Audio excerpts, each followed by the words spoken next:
Palm Beach County, Florida, Contractor License Bond. What is Palm Beach County, Florida, Contractor License Bond? The Palm Beach County, Florida, Contractor License Bond is a type of surety bond required for contractors operating within the county. It serves as a financial guarantee that the contractor will comply with local laws, building codes, and licensing regulations.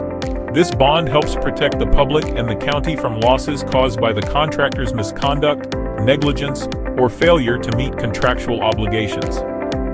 Why is Palm Beach County, Florida, Contractor License Bond required?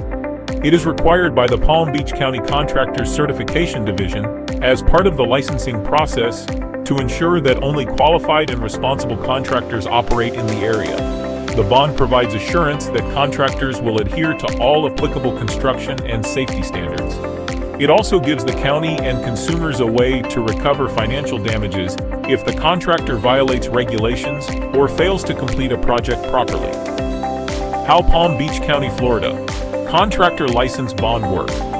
The bond involves three parties: the contractor principal, the county obligee, and the surety company that issues the bond. If a contractor breaches the terms of their license or causes harm through unprofessional conduct, a claim can be filed against the bond. The surety compensates the claimant for valid losses, and the contractor must then repay the surety for the amount paid out. To know more, please visit swiftbonds.com.